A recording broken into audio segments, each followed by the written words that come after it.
예수님을 만나고 오랜 세월이 흘렀지만 계속 저를 따라다니던 한 가지 의문이 있었습니다. 그것은 바로 달라진 것 없어 보이는 나 자신에 대한 의문이었습니다. 하나님의 살아계심을 체험하고 예수 안에 거듭났다고 하지만 실제로는 그 전과 크게 달라진 것 없어 보이는 내 모습 때문에 힘겨운 내면의 씨름을 계속 해오다가 몇 년 전 어느 날 기도 중에 주님이 깨닫게 해주신 것이 있었습니다. 그것은 바로 나의 나된 것, 즉 내가 지금도 이렇게 살아갈 수 있는 이유는 100% 전적인 하나님의 은혜라는 사실이었습니다.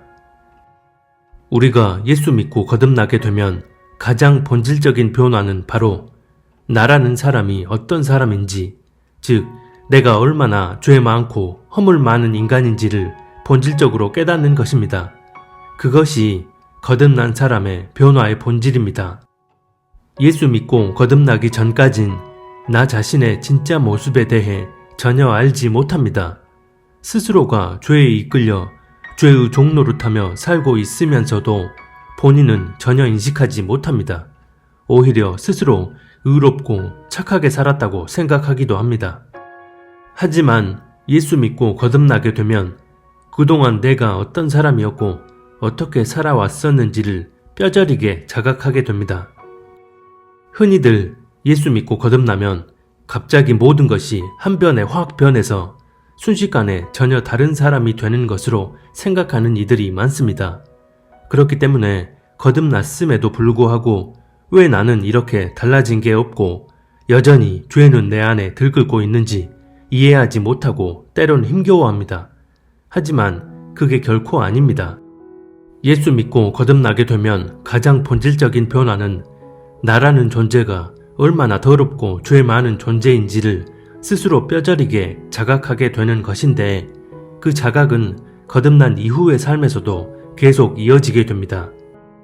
그리고 그런 자각 이후에 가장 중요한 것은 이제는 나를 위해 십자가에 달리신 그 예수 그리스도의 보혈의 은혜만이 나를 진짜 그리스도인으로 살게 한다는 진리를 깨닫는 것입니다. 우리의 본래 모습을 그렇게 자각하고 예수 그리스도의 보혈의 진리를 깨닫게 될 때 이제는 내 안에 있는 죄성이 너무나 싫어지고 그 죄성에 의해 살아가고 싶어 하지 않습니다.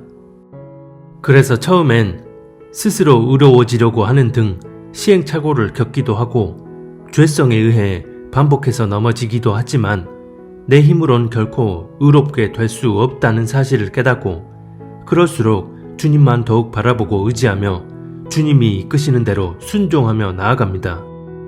그런 과정으로 이어질 때 성령께서 우리의 중심을 보시고 그 죄성에 의해 나타나는 잘못된 행동들을 하나하나 교정해 주시면서 우리가 온전한 길로 나아가도록 역사해 주십니다.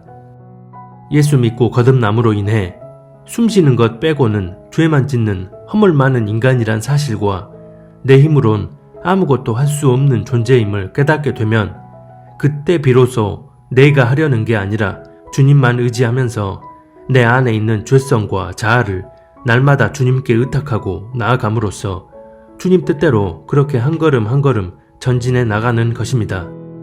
나라는 존재에 대한 인식이 분명하게 된 후 내 안에 들어차 있는 죄성을 거부하고 주님 뜻대로 살고자 하는 그 중심으로 주님의 도우심을 구하며 주님을 의지할 때 성령님이 역사하시어 온전한 방향으로 이끌어 주시는 것, 이것이 바로 그리스도인의 삶의 본질입니다.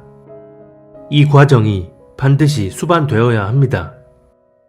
그리스도인이 성화되는 이런 과정 안에서 믿음과 행함은 다시 말해 중심과 열매입니다. 즉 온전한 중심에 의해 나타나는 자연스런 삶의 열매이기에 결코 분리될 수 없는 불가분의 관계인 것입니다. 그런데 이런 믿음과 행함을 분리해 놓고 자기가 믿고 싶은 대로 믿는 것은 진리 안에 결코 합당하지 못한 모습입니다. 성경이 말하는 믿음과 행함에 대한 본질적인 정의는 오른쪽 상단에 추천 영상을 꼭 클릭해서 보시기 바랍니다. 위 과정 속에서 주님을 향한 중심과 믿음은 없이 자기 스스로의 노력으로 무슨 외적인 행위를 하고서 그것을 하나님이 옳게 여겨주실 거라 생각한다면 지옥 티켓을 따놓는 것과 같습니다. 중심이 바로 선 상태에서 성령의 인도함 가운데 나오는 행위가 아니라면 그 어떤 선해 보이는 행위가 됐든 간에 하나님과 아무런 상관이 없는 것입니다. 또 반대로 믿음에 기반한 이런 과정들은 다 제껴버리고 그에 따른 열매는 전혀 없이 나 스스로는 아무것도 할 수 없는 죄인이니까 주님이 알아서 다 하실 거라 생각하며 받은 달란트를 그대로 땅속에 묻어둔 채 살아갑니다. 본인은 이걸 믿음이라 여기고 스스로 믿음으로 산다고 착각합니다. 그러면서 스스로 믿음 좋은 사람이라 여기고 죄에 대해선 별다른 경각심도 느끼지 못한 채 자기 생각과 논리, 자기 종교적 기준으로만 살아갑니다. 이 또한 지옥 티켓을 따놓는 것과 같습니다. 우리가 교회에서 자주 들을 수 있는 오직 믿음으로 라는 말의 본질적인 의미는 그 믿음을 중심에 두고 성령님의 인도함을 받으며 그에 따른 행함이 나타나는 삶을 산다는 것을 의미합니다. 그런데 오늘날 많은 교회들을 보면 앞뒤 다 잘라버리고 오직 믿음만을 강조하다 보니 디테일한 성화 과정은 교인들에게 제대로 전하지 않습니다. 앞뒤 다 잘라버린 오직 믿음이라는 교리적 개념만 내면에 심겨놓은 채 그렇게 교회 밖을 나서게 되면 스스럼 없이 죄를 지으면서도 회개할 생각조차 하지 않는 그런 삶을 살면서 스스로 전혀 인식하지 못하게 됩니다.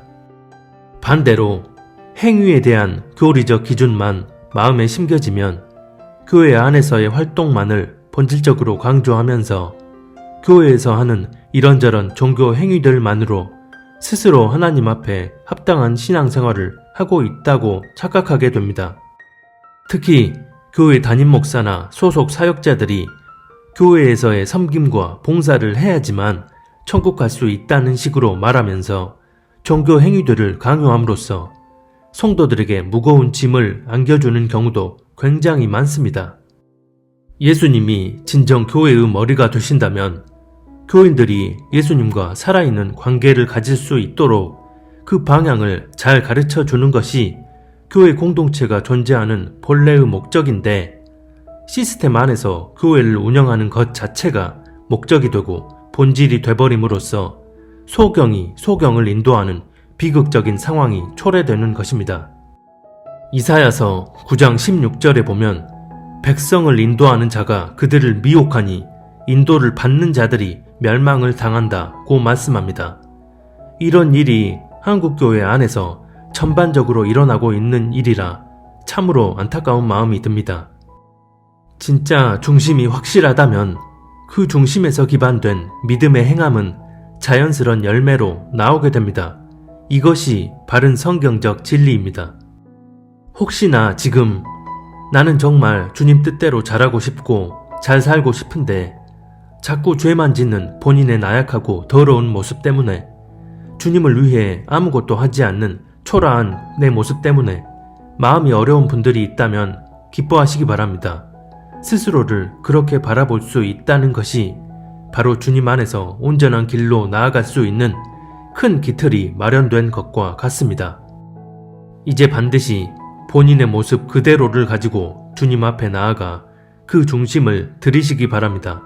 그리고 성령의 도우심을 간절히 구하시기 바랍니다. 우리가 그렇게 주님을 의지하며 주님 앞에 나아갈 때 당장 기대하는 것처럼 주님의 음성이 들리지 않고 주님의 마음이 느껴지지 않는다 할지라도 계속해서 겸비한 마음으로 주님 앞에 나아가시기 바랍니다. 그러면 반드시 주님의 때에 주님이 뜻하시는 방식으로 깨닫게 해주시고 은혜로 역사해 주십니다. 주님이 역사하시는 그 때가 내가 원하는 지금 당장이 아니라 조금 후일 수도 있고 아니면 시간이 더 지나서일 수도 있습니다. 분명한 사실은 주님을 온전히 의지하고 주님 뜻대로 살려고 하는 그 간절한 중심을 절대로 외면하시는 분이 아니라는 것입니다.